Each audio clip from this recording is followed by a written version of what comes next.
జై తెలంగాణ. అందరికీ నమస్కారం. ఇవాళ మీడియా సమావేశం ద్వారా మేము తెలంగాణ ప్రజలందరికీ కూడా ఈ రాష్ట్రంలో జరుగుతున్నటువంటి పరిస్థితుల మీద కొంత మాకున్న భావనను షేర్ చేసుకొని తెలంగాణ రక్షణ సేన అధికారంలోకి వస్తే చేపట్టబోయే ఒక వినూత్నమైన మంచి పథకాన్ని కూడా ప్రజల ముందు ఉంచాలని ఇవాళ మీడియా సమావేశం ఏర్పాటు చేయడం జరిగింది. ప్రధానంగా నేను చెప్తూ వచ్చాను, ఆగస్టు 6 ప్రొఫెసర్ జయశంకర్ గారి జయంతి సందర్భంగా మేము ఒక సంకల్పం తీసుకోబోతా ఉన్నాం. ఆ సంకల్పం తర్వాత రాష్ట్ర రాజకీయాల్లో ఒక అనివార్యత ఏర్పడుతుంది. దాని తర్వాత రాష్ట్రంలో పరిస్థితులు మారుతాయని మేము పదే పదే చెప్తూ వచ్చాం. అనుకున్నట్టుగానే ఆగస్టు 6వ తేదీన సామాజిక న్యాయాన్ని సంకల్ప సభ, తెలంగాణలో సామాజిక న్యాయాన్ని సాధించాలనే సంకల్పాన్ని నాతో పాటు మా పార్టీ శ్రేణులందరం కూడా కలిసి తీసుకొని ఒక కొత్త ఆలోచనను ఈ రాష్ట్ర రాజకీయాల్లో మేము ప్రవేశపెట్టడం జరిగింది. ఆ తర్వాత వెంటనే మరి 31 నెలల్లో కూడా ఏనాడు తన నోటి నుండి సామాజిక న్యాయం అనే పదం కూడా ఉచ్చరించినటువంటి ముఖ్యమంత్రి గారు సడన్గా సామాజిక న్యాయం గురించి మాట్లాడడం మొదలుపెట్టినారు. మేము ఏదైతే అనివార్యతను క్రియేట్ చేస్తామని చెప్పామో, మేము సంధించినటువంటి ప్రశ్నలతోని మా ఆలోచనతోని అధికారంలో ఉన్నటువంటి పార్టీ దిగి వచ్చి వాళ్ళ సామాజిక న్యాయం గురించి మాట్లాడే పరిస్థితి వచ్చింది. అయితే ప్రజలు దయచేసి ముఖ్యమంత్రి గారిని నమ్మొద్దు. ఎందుకంటే సామాజిక అన్యాయం అనబోయి ముఖ్యమంత్రి గారు సామాజిక న్యాయం అన్నారని నేను బలంగా నమ్ముతున్నాను. పాపం ఆయన ఒక్క పదం తేడా వేసిండు అన్నట్టు. సామాజిక అన్యాయం చేస్తున్నారు రేవంత్ రెడ్డి గారు. ఎందుకంటే వారు నేను ఇవాళ సూటిగా ప్రశ్నిస్తూ ఉన్నాను, ఎక్కడుంది మీ సామాజిక న్యాయం మంత్రివర్గంలో? 16 మంది మంత్రులు ఉంటే 3 బీసీలు ఉన్నారు. మరి 56% మంది బీసీలు ఉన్నారు ఈ రాష్ట్రంలో మీరు చెప్పిన లెక్కల ప్రకారమే. ఓకే, పోనీ మా దగ్గర 7 బీసీ ఎమ్మెల్యేలు ఉన్నారు, అందరికి మంత్రి పదవులు ఇవ్వలేము అంటారా? మరి ఎస్సీ ఎస్టీలు బాగా గెలిచారు కదా మీ దగ్గర, ఎవరు కేపబుల్ పర్సన్స్ లేరా? మరి మంత్రివర్గంలో స్థానం ఇవ్వగలిగే పొజిషన్లో ఉండి కూడా ఇవాళ మీరు ఏ మాట చెప్తే ఆ మాట అధిష్టానం వింటున్నటువంటి సందర్భంలో మీరు ఉండి కూడా బీసీలకు పెద్దపీట వేయలేదంటే సామాజిక న్యాయం ఉన్నదా మీ మంత్రివర్గంలో? 2 ఆడబిడ్డలను ఇచ్చినామని చెప్పి గొప్పగా చెప్పుకుంటున్నారు. మరి విజయశాంతి గారు లాంటి ఉద్యమకారురాలని పక్కన పెట్టి మంత్రివర్గంలో ఆమెకు స్థానం ఇవ్వకుండా ఎమ్మెల్సీని చేసి ఆమెను సైలెంట్ చేసి మరి మహిళలకు ఇచ్చినామంటున్నాను. 33% అవుతుందా? అది కనీసం 33%? 2 పీపుల్ అంటే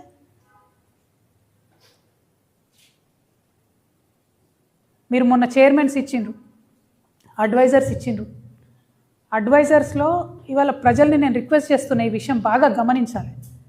ఎందుకంటే మేకవన్నే పులిలాగా రేవంత్ రెడ్డి గారు ఇవాళ సామాజిక న్యాయం అని మాట్లాడుతూ ఉన్నారు. ఆయన కప్పుకున్న మేకతోల్ని చూసి మనం నమ్మవద్దు. ఈ రాష్ట్రంలో 2 అడ్వైజర్స్ను ఒక రోజు వేసిండ్రు, వి హనుమంతరావు గారిని, శివధర్ రెడ్డి గారిని. ఆ 2 జీవోలు కూడా నేను పత్రికా మిత్రులకు ఇస్తాను, సోషల్ మీడియాలో పెడతాం మేము. వి హనుమంతరావు గారి సీనియారిటీ ఏంటిది, అది ఎందుకు తక్కువ, శివధర్ రెడ్డి గారిది వారి సర్వీసు మరి ఎందుకు ఎక్కువనో నాకు తెలియదు. కానీ వి హనుమంతరావు గారికి ఇచ్చిన జీతం ఎంత, శివధర్ రెడ్డి గారికి ఇచ్చిన జీతం ఎంత, జీవోలు చూడండి. వి హనుమంతరావు గారికి ఇచ్చిన ర్యాంక్ ఏంది, శివధర్ రెడ్డి గారికి ఇచ్చిన ర్యాంక్ ఏంది? కాంగ్రెస్ పార్టీలో రాజీవ్ గాంధీని పట్టుకొని అధికారంలో ఉన్నా లేకున్నా రాజీవ్ గాంధీ జయంతిని మేము చిన్నగా ఉన్నప్పటి నుంచి ఈ రాష్ట్రంలో చేస్తున్న ఏకైక వ్యక్తి బీసీ బిడ్డ వి హనుమంతరావు గారు. ఆయనను మీరు అడ్వైజర్ పోస్ట్ ఇచ్చిండ్రు. ఒకటే రోజు ఒక రెడ్డికి ఒక బీసీకి మీరు అధికారంలో ఉన్న మీరు జీవోలు ఇస్తే అంత వ్యత్యాసం ఎందుకు ఉంటుంది? ఆయనకు 2.5 లక్షల జీతము, ఇక వి హనుమంతరావు గారికి ఎంత జీతం నేను చెప్తే బాగుండదు, జీవో రిలీజ్ చేస్తాను. ఎందుకు ఇంత వ్యత్యాసం? ఉందా సామాజిక న్యాయం? మీరు పెట్టినటువంటి అడ్వైజర్స్లో ఉందా సామాజిక న్యాయం? ఆర్టీఐ కమిషనర్స్ వేసిర్రండి, ఒక్క బీసీ లేడు మొత్తం ఆర్టీఐ కమిషనర్స్లో. ఉన్నట్టా సామాజిక న్యాయం? మళ్ళీ అదే ఆర్టీఐ కమిషనర్ గారి భార్య, ఆమెకు సినిమాలతో సంబంధం ఉండదు, ఆమెను చిత్రపురి కాలనీ అని ఒకటి ఉంటుంది, ఆడ ఇల్లులు కట్టి పేద సినీ కార్మికుల కోసం ఇస్తారు, దానిలో ఆమె మెంబర్ ఉంటుంది. ఆ చిత్రపురి కాలనీకి న్యాయం చేస్తా అని చెప్పి జూబ్లీహిల్స్ ఎలక్షన్ సందర్భంలో ఊదరగొట్టిరు ముఖ్యమంత్రి గారు. 52 జడ్జిమెంట్లు ఉన్నాయి పాపం వాళ్ళకి, పేద సినీ కళాకారులకు. ఇంతవరకు న్యాయం చేయలేదు. అంటే ఇటుపక్క అప్పర్ కాస్ట్ వాళ్ళే ఉంటారు ఆర్టీఐలో, పేద కళాకారుల పక్షాన కూడా వీళ్ళే ఉంటారు, సంబంధం లేనటువంటి వాళ్ళు. అంటే బేసిక్గా రేవంత్ రెడ్డి గారు చెప్పేది సామాజిక న్యాయం, కానీ పాటించేది ఆటవిక న్యాయం. అడవిలో ఏముంటుంది? ఎవరు బలవంతమైన జంతువు ఉంటే, ఎవరికి బాగా బలమున్న జంతువు ఉంటే మిగతా వీక్గున్న జంతువుల్ని కొట్టి చంపేసి తినేస్తుంది. కానీ అట్లా ఉండకూడదు. మనం మనుషులము, మనకు బుద్ధి ఉంది, జ్ఞానం ఉంది, ప్రతి ఒక్కరు సమానంగా ఉండాలని చెప్పి ప్రపంచవ్యాప్తంగా చర్చ జరిగి ప్రజాస్వామ్యం పుట్టి అందరికీ ఒకే విలువ అని చెప్పి ఇవాళ మనం ఒక సొసైటీగా బతుకుతూ ఉన్నాం. మరి ఈ సొసైటీలో అందరం ఈక్వల్ అని చెప్పాలి కదా, దానికి సంబంధించిన స్టెప్స్ తీసుకోవాలి కదా గవర్నమెంట్.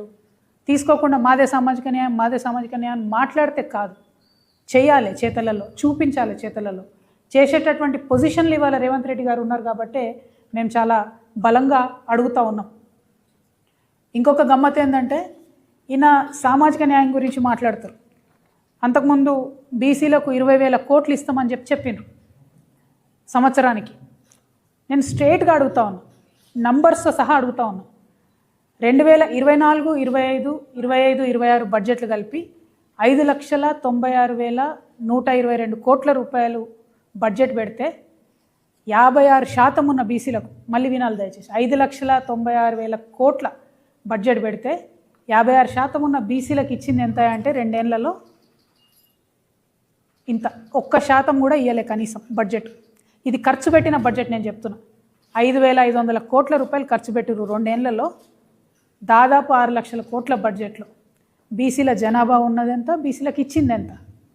మరి సామాజిక న్యాయం రేవంత్ రెడ్డి గారి మాటలలో ఉన్నదెంత? దయచేసి ఇలా మనం గమనించుకోవాలి.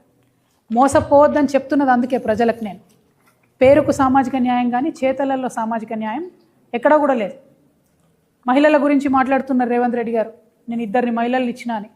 గాంధీ భవన్లో ఎంతమంది మీ ఆడబిడ్డలు ధర్నా చేసిండ్రో తెలంగాణ ప్రజలందరూ కూడా చూసిండ్రు. మీ ప్రియాంక గాంధీ పోటీ చేస్తే కేరళలోనేమో అందరూ గెలిపించుకుంటారు. అదే మీనాక్షి నటరాజన్ని దగ్గరుండి ఓడగొట్టింది సీఎం గారు కాదండి? తెలియదా మనందరికీ? ఇది ఓపెన్ సీక్రెట్ కాదా? ఇదా మీ సామాజిక న్యాయం? ఇదా మహిళల పట్ల మీ తీరు? అదేవిధంగా దళితుల గురించి మాట్లాడితే డిప్యూటీ సీఎం అని యాదగిరి గుట్టలో మీరే కదా కింద మెట్టు మీద కూర్చోబెట్టిండ్రు. వంశీ ఎంపీ ఉంటే కనీసమైన పుష్కరాలకు కూడా ఇన్విటేషన్ కూడా ఇవ్వలేదు కదా. ఇదా సామాజిక న్యాయము? బీసీ మంత్రులు ఉన్నారండి, మా ముదిరాజు ముద్దుబిడ్డ వాకిటి శ్రీహరి, ఆయనను పొంగులేటి గారు ఎట్లా అవమానపరిచిరో చూడలేదా? పేపర్లు ఇసురుకోవటలేదా? కొండా సురేఖ గారు మాట్లాడాలంటే అదే పొంగులేటి శ్రీనివాసరెడ్డి గారు మైక్ పక్కకు పెట్టి మాట్లాడింది చాలే అని లేచి వెళ్ళిపోతే మనందరం చూడలేదా? బాధపడలేదా మనం? ఒక ఆడబిడ్డ, ఒక బీసీ బిడ్డ, సీనియర్ నాయకురాలు, ఇన్ఫ్యాక్ట్ పాలిటిక్స్లో పొంగులేటి కన్నా సీనియర్ కొండా సురేఖ గారు, ఆమెను ఎట్లా అవమానం చేశారో తెలంగాణ సమాజం అంతా చూడలేదా? ఇదేనా సామాజిక న్యాయం అంటే? మరి ఎస్టీలకు చూద్దాం. లంబాడా మినిస్టర్ లేనటువంటి క్యాబినెట్ ఇంతవరకు లేదు ఉమ్మడి ఆంధ్రప్రదేశ్ చరిత్రలో, ఒక్క మీద్ తప్ప. మైనార్టీలు చూద్దాం. 2 ఏళ్ళకు మొత్తుకున్న నేను, మైనార్టీ మినిస్టర్ లేడు అంటే మొన్న అజరుద్దీన్ గారికి ఇచ్చిండ్రు. ఎస్సీకి కానీ ఎస్టీకి కానీ మైనార్టీలకు కానీ కేటాయించిన నిధులన్నిట్లో ఓన్లీ 40% స్పెండ్ చేస్తున్నారు. మరి మిగతా డబ్బంతా ఎక్కడ పోతుంది? ఇంకా గమ్మత్ ఏంటంటే కాంగ్రెస్ పార్టీలో క్రమశిక్షణ చర్యలు తీసుకుంటారు. అప్పర్ కాస్ట్ వాళ్ళు మాట్లాడితే ఒక రకం చర్యలు ఉంటాయి, బీసీలు ఎస్సీలు మాట్లాడితే ఇంకో రకం చర్యలు ఉంటాయి. ఇది వాస్తవం కాదా? చూస్తలేము అందరం. ఇంకా ఏం సామాజిక న్యాయం గురించి మాట్లాడుతున్నారు మీరు? ఎట్లా నమ్మాలా తెలంగాణ ప్రజలు మిమ్మల్ని?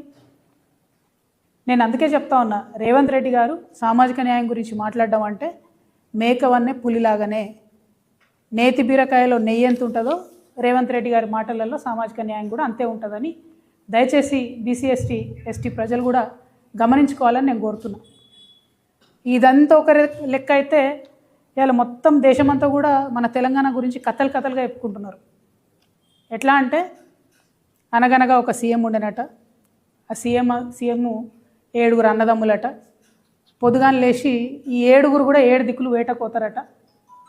ఎవరికి ఎక్కువ ఎక్కడ భూములు కనబడితే ఆ రోజు సాయంత్రం వచ్చి మళ్ళీ కూర్చొని, ఇగో నేను గిడ 500 కబ్జా పెట్టినా, నువ్వు గిడ 200 కబ్జా పెట్టినావు అని ఇలా మొత్తం రేవంత్ రెడ్డి గారి 7 బ్రదర్స్ 7 దిక్కులలో ఉన్న మొత్తం భూమాతను కూడా చెరబడుతున్న పరిస్థితి.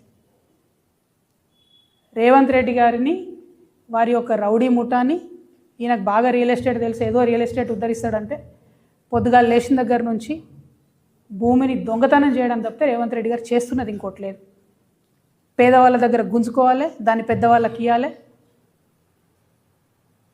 అందుకే చెప్తా ఉన్నా, ఇది రేవంత్ రాక్షస రాజ్యం నడుస్తుంది తెలంగాణలో, RRR నడుస్తుంది తెలంగాణలో, RRR పాలన, రేవంత్ రాక్షస రాజ్యం నడుస్తుంది. ఇంకా కామెడీ ఏంటంటే మనకు పాతకాలంలో అడ్వర్టైజ్మెంట్లు వస్తుండే, సబ్బు కొంటే అగ్గిపెట్టె ఫ్రీ అని, బై 1 get 1 ఫ్రీ అని.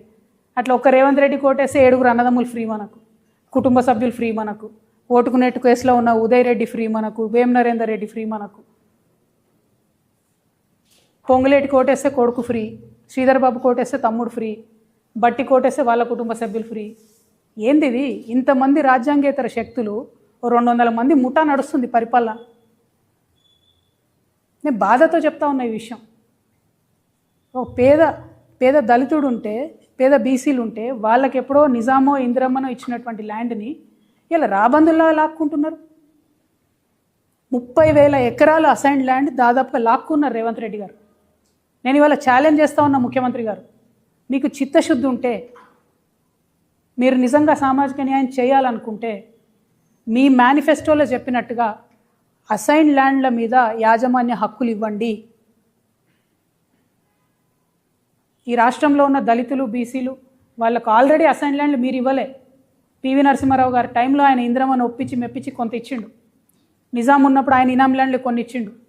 వాటిని మీరు రెగ్యులరైజ్ చేయండి, వాటి మీద యాజమాన్య హక్కులు ఇవ్వండి. అవి ఇవ్వకుండా ఏ ప్రాజెక్ట్ అని చెప్పినా అందులో గుంజుకునేది ఫస్ట్ అసైన్ ల్యాండ్. మొన్న వికారాబాద్ పోయి కొట్లాడినాం మేము, 80% అసైన్ ల్యాండ్స్ డైరెక్ట్గా లాక్కున్నది ప్రభుత్వం. మొన్న వెలుగుమట్ల పోయి కొట్లాడినాం, అందరూ పేదవాళ్ళు. బాధతో చెప్తున్నా, నేను ఉట్టిగా చెప్తలేను. ఇవాళ తెలంగాణ వ్యాప్తంగా ఉన్నటువంటి మేధావులందరినీ కూడా నేను చేతులు జోడించి వినమ్రంగా నమస్కరించి ఆలోచించమని కోరుతా ఉన్నా. ఎందుకంటే తెలంగాణ రాష్ట్రం కోసం కొట్లాడినప్పుడు మనం ఒక విప్లవాత్మకమైనటువంటి మార్పు కోసం కొట్లాడినాం. ఏందది? Nothing short of a state అని చెప్పినాం మనం. హైదరాబాద్ ఫ్రీ జోన్ చేస్తా అంటే ఒప్పుకోలే, హైదరాబాద్ యూనియన్ టెరిటరీ అంటే ఒప్పుకోలే, రాయల్ తెలంగాణ అంటే ఒప్పుకోలే. మా రాష్ట్రం మాకు కావాల్సిందే అని పట్టుబట్టి కూర్చున్నాం కాబట్టి అలా రాష్ట్రం వచ్చింది. అంటే అట్లా బలంగా అనుకొని ఏదన్నా అంశాన్ని సాధించాలనుకుంటే అది సాధ్యమవుతుంది. ఇవాళ ఈ రాష్ట్రంలో సామాజిక న్యాయం జరగాలంటే, ఒక లెవెల్ ప్లేయింగ్ ఫీల్డ్ అందరికీ ఉండాలంటే ఈ రాష్ట్రంలో ఉన్న మేధావి వర్గాన్ని అంతా కూడా ఆలోచించమని నేను కోరుతా ఉన్నా. మరొక్క మారు ఈ రాష్ట్రంలో భూ పంపిణీ జరగాల్సిందే. భూమి లేని ప్రతి పేద కుటుంబానికి భూమి దక్కాల్సిందే, దానికి ఇనిషియేటివ్ తీసుకోవాల్సిందే. నేను మరొక్క మారు మేధావి వర్గాన్ని అంతా కూడా వినమ్రంగా చేతులు జోడించి చెప్తా ఉన్నా. ఈ రేవంత్ రెడ్డి గారికి, రియల్ ఎస్టేట్ వ్యాపారం చేసే రేవంత్ రెడ్డి గారికి భూమి అంటే ఆయనకు ఒక ట్రాన్సాక్షన్ కావచ్చు, కానీ నా పేద బీసీ ఇంటి ఆడబిడ్డకు భూమి అంటే ఒక emotion.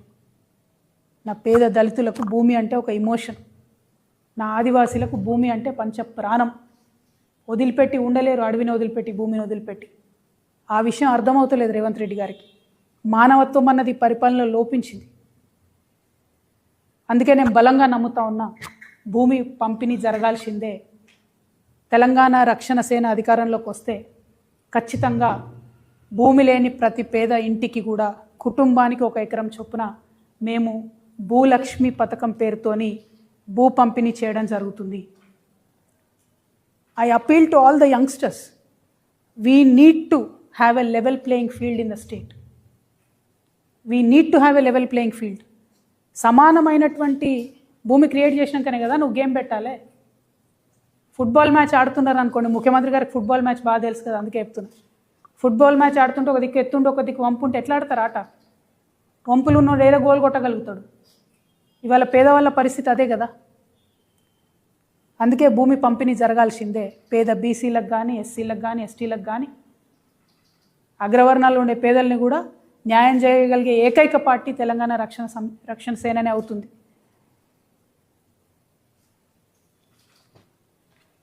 I want to appeal to all the youngsters. Just imagine you are playing a monopoly game. If there are 4 players and you have different rules for all 4 players, you tell the 2 players that for first half an hour you can't buy anything. Don't you think there is a disadvantage to the two players who cannot buy anything in the first half an hour? I'm sure you understand this analogy. That's why I'm telling you this. When TRS is taking a drastic decision like redistributing the land, please do not jump to a negative conclusion. Think from a point of view where there is no level playing field.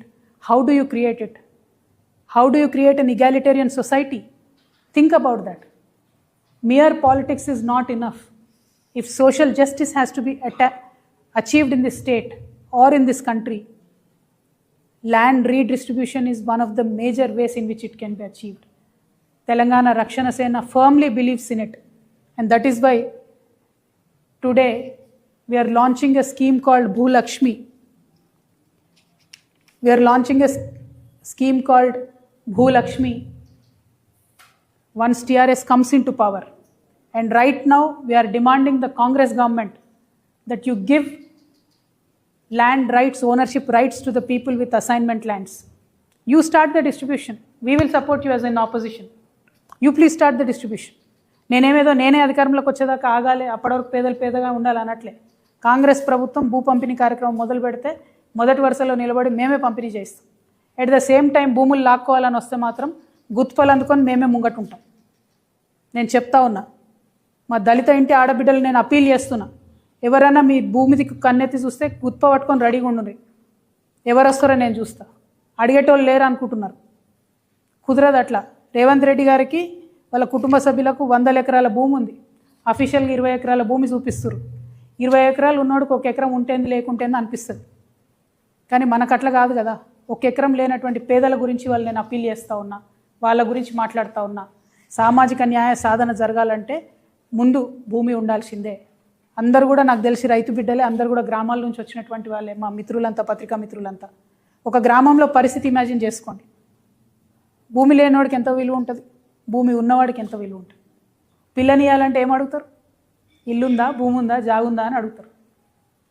ఆ విలువ ఉండద్దా, సామాజిక గౌరవం ఉండద్దా? దానికోసం నేను ప్రయత్నం చేస్తూ ఉన్నా.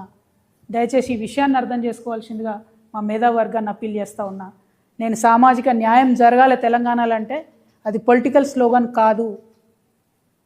విప్లవాత్మకమైన గుణాత్మకమైన మార్పు కోసమే తెలంగాణ రక్షణ సేన ముందొచ్చింది. దానికోసం ప్రయత్నం చేస్తుంది. ముఖ్యమంత్రి గారు, మీరు సామాజిక అన్యాయం చేస్తున్నారు, దాన్ని సరిచేయండి. బడ్జెట్లో సరిచేయండి, పొజిషన్స్లో సరిచేయండి, 42% రిజర్వేషన్ కోసం సరిచేయండి. మీరు బాగా సామాజిక న్యాయం అంటున్నారు కదా, పోదాం పండి ఢిల్లీకి, మరి అడుగుదాం మోడీ అంకుల్ని 42% రిజర్వేషన్ బిల్లు పాస్ చేయమని. అవి చేయలేకపోతే మీరు చెప్తున్న మాటలు మోసమని తెలంగాణ సమాజం గుర్తించాలని చెప్పి నేను కోరుతూ, మరి భూలక్ష్మి పథకం కోసం మా ఆడబిడ్డలంతా కూడా ఆలోచన చేయాలి. మీ ఆడబిడ్డగా సమాజంలో గౌరవం సాధించాలంటే ప్రతి కుటుంబానికి కనీసపు ఆస్తి ఉండాలి, 1 ఎకరమన్న జాగు ఉండాలని బలంగా నమ్మే వ్యక్తిగా నేను ఈ పథకాన్ని ప్రవేశపెడతా ఉన్నా. మీ అందరి సంపూర్ణ మద్దతు, ఆశీర్వాదం తెలంగాణ రక్షణ సేనకు ఉంటుందని చెప్పి భావిస్తున్నా. Thank you. జై తెలంగాణ.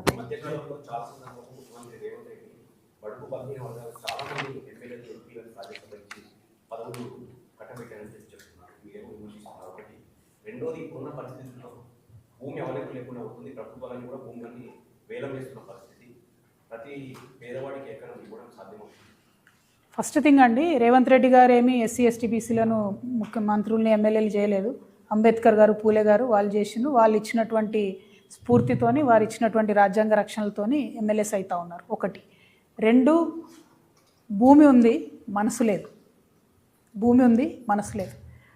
పోయిన గవర్నమెంట్ కూడా ప్రయత్నం చేసింది. 13,000 ఎకరాలు ఇచ్చిన తర్వాత ఆపేయడం జరిగింది. నేనేమంటున్నా, ఇవాళ మనం ఫ్రాంక్గా ఆలోచిస్తే, సిన్సియర్గా, సీరియస్గా ఆలోచిస్తే, సీడ్ కంపెనీస్ ఉన్నాయండి. సీడ్ కంపెనీస్కు 1000 ఎకరాల భూమి ఉంది తెలంగాణలో. అనేక మందికి కుటుంబ సభ్యుల పేరుతోనో, కంపెనీల పేరుతోనో 1000 ఎకరాలు ఉన్నాయి భూమి. Government itself owns more than 60-70 lakh acres of land in Telangana. Nizam ఇచ్చిన సర్ఫెకాస్ భూములు కావచ్చు, భూదాన్ భూములు కావచ్చు, ఎక్కడ పోయినాయి? ఇప్పటి వరకు కూడా 1.96 lakhs భూదాన్ భూమి ఉంటే 1,00,000 ఎకరాలు ఎక్కడ పోయిందో ఎవరికి తెలియదు. 96,000 ఎకరాలకు ఇంతవరకు లెక్కలేదు. దాదాపు 2 లక్షల కుటుంబాలకు డైరెక్ట్గా ఎకరం ఇస్తే సరిపోతుంది కదా అవే. భూమి ఉంది చాలా, అన్యాక్రాంతం అయిపోయింది, అన్యాయంగా వేరే వేరే వాళ్ళ చేతులలో ఉన్నది. దాన్ని తీసుకొని పేదలకు ఇవ్వాలనేది నేను బలంగా నమ్ముతా ఉన్నా. ఈ ఆలోచనతోనే బెంగాల్లో జరిగింది, ఈ ఆలోచన కేరళలో జరిగింది. జమీందారీ సిస్టమ్ రద్దు చేయబడ్డది. పదే పదే నెహ్రూ గారి గురించి చెప్తారు కదా రేవంత్ రెడ్డి గారు. ఆయన ఫస్ట్ 5 ఇయర్ ప్లాన్లో పెట్టిందే అది.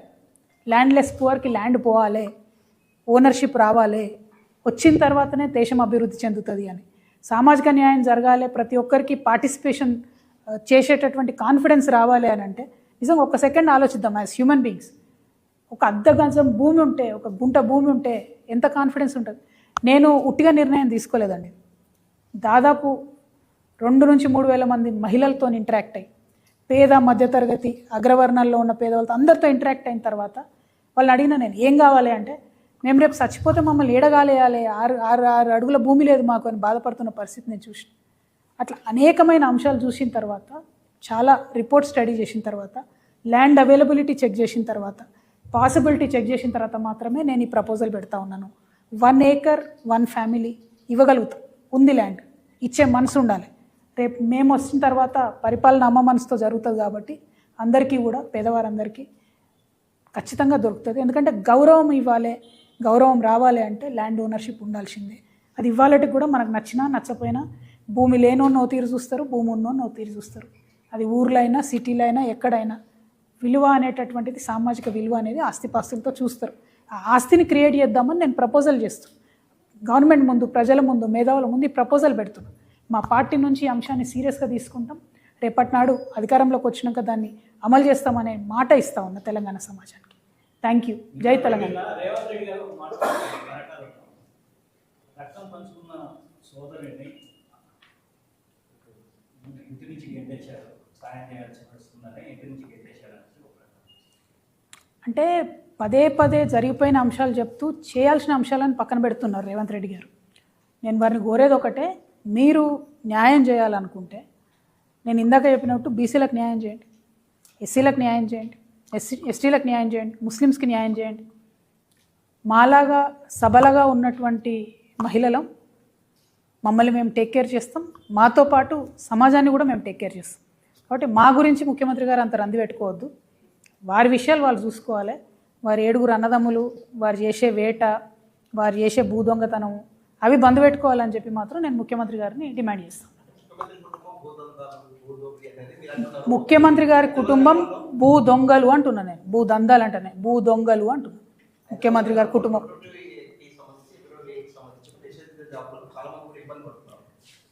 అంటే టెక్నాలజీ వచ్చిన తర్వాత, ధరణి వచ్చిన తర్వాత భూమిలో ఉండేటటువంటి లిటిగేషన్ని తగ్గిస్తామనేటటువంటి ఒక ఆలోచనతో వచ్చింది. కానీ అప్పుడు ధరణి మిస్యూజ్ అయింది, ఇప్పుడు భూభారతి కూడా మిస్యూజ్ అవుతుంది. అదేవిధంగా పొంగులేటి శ్రీనివాసరెడ్డి గారు 22Aలో 1 కోటి ఎకరాలు ఉన్నాయంటే ఆయన మీరు అప్లికేషన్ పెట్టుకుంటే చాలు 3 రోజులలో చేస్తామని చెప్తున్నారు. కానీ చాలామంది పేదవారికి అయితే ఇబ్బంది అవుతున్నమాట వాస్తవం. మమ్మల్ని కూడా అనేక మంది అప్రోచ్ అయిన మాట కూడా వాస్తవం. సో ఆ 22A అనేటటువంటిది భూమి కొట్టేసే సరికొత్త కాంగ్రెస్ పార్టీ స్కీమ్ అని చెప్పి నేను బిలీవ్ చేస్తూ ఉన్నా. అంతకుముందు ధరణిలో సరి చేస్తామని చెప్పారు. ధరణిలో డిస్ప్యూట్స్ దాదాపు 5 to 7% కూడా లేకుండే. సడన్గా 1 కోటి ఎకరాలకు ఎట్లా పెరిగింది? ఇది వీళ్ళది ఇస్తున్నటువంటి కొత్త స్కీము. భూ దొంగతనం చేయడానికి వాళ్ళు వేసుకుంటున్న రాచబాట అని నేను నమ్ముతున్నా. తక్షణమే దాన్ని సాల్వ్ చేయాలని కూడా డిమాండ్ చేస్తాం. Thank you. జై తెలంగాణ.